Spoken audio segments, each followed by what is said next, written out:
संत ज्ञानेश्वर मंदिर के सेवकों ने दानपेटी से पैसे चुराए थे, जिसको लेकर मंदिर ट्रस्टी कमेटी के कामकाज करने के तरीके पर सवाल उठ खड़ा हुआ है। ट्रस्टी प्रमुख राजेंद्र उमाप ने बताया कि उसने भरोसा करके यहां काम करना शुरू किया था। इसी वजह से चीफ लेखापाल महेश गोखले और दूसरे सिक्योरिटी गार्ड्स को कारण बताओ नोटिस जारी किया गया है। अब मंदिर में घुसते समय कर्मचारियों की चेकिंग की जाएगी। आरोपी का फ्लैट बेचकर संस्थान के नुकसान पूर्ति करेंगे। संबंधित सभी पदाधिकारियों से जवाब मांगा गया है।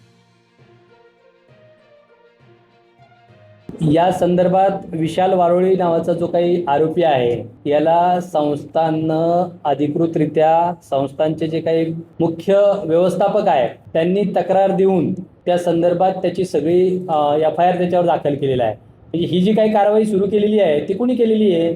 संस्थांनं सुरू केलेली आहे।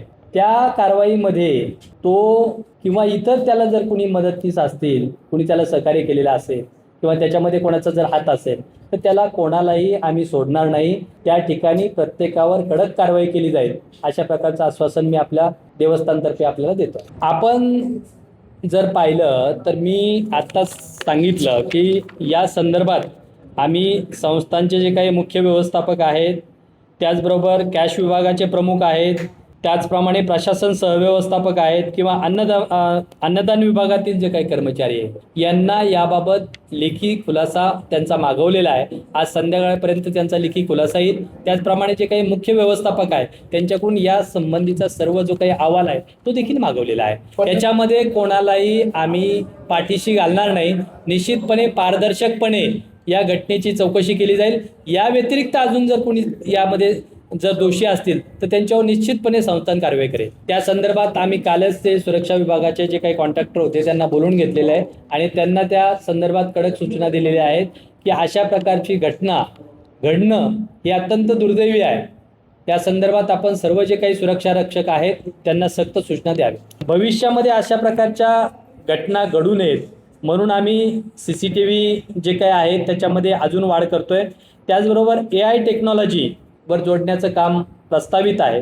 जिओ ट्रॅकिंग सुद्धा टिपण्यासाठी एक प्रतिष्ठित सॉफ्टवेअरशी चर्चा आमची सुरू आहे। मोबाईल सॉफ्टवेअरमध्ये काही बदल करण्यास त्यांना सुचवलेलं आहे आणि निश्चितपणे त्यामध्ये बदल करून 1 जूनपासून ही यंत्रणा कार्यान्वित करण्याचा आमचा मानस आहे। जेणेकरून कुठलाही व्यक्ती असेल तर तो मंदिरामध्ये किती वेळा आला, तो मंदिरातून किती वेळा गेला याची नोंद त्या यंत्रणेद्वारे होईल। आपण जर पाहिलं तर विशाल वारुळे हा एक सेवेकरी म्हणून या मंदिरामध्ये आला। त्यांनी सेवा देत असताना चांगलं काम केलं आणि चांगलं काम करून त्यानं जे काही कर्मचारी आहेत त्यांचा विश्वास संपादन केला आणि त्याच्यानंतर अशा प्रकारचं कृत्य त्यानं केलेलं आहे। निश्चितपणे आपण जे म्हणालात की त्याच्याजवळ मोबाईल आहेत तर त्याची देखील चौकशी पोलीस त्या ठिकाणी करत आहेत। आम्ही देखील त्या ठिकाणी आमचे जे काही कर्मचारी आहेत त्यांचे कोणाकोणाशी त्याच्याशी संबंध होते, त्यांच्याशी कोणाशी त्याने काही चर्चा केलेली आहे का किंवा जे कर्मचारी त्याच्या ह्याच्यात होते त्यांचे देखील मोबाईल त्या ठिकाणी आम्ही घेतलेले होते आणि त्यांची देखील चौकशी आम्ही करत आहोत।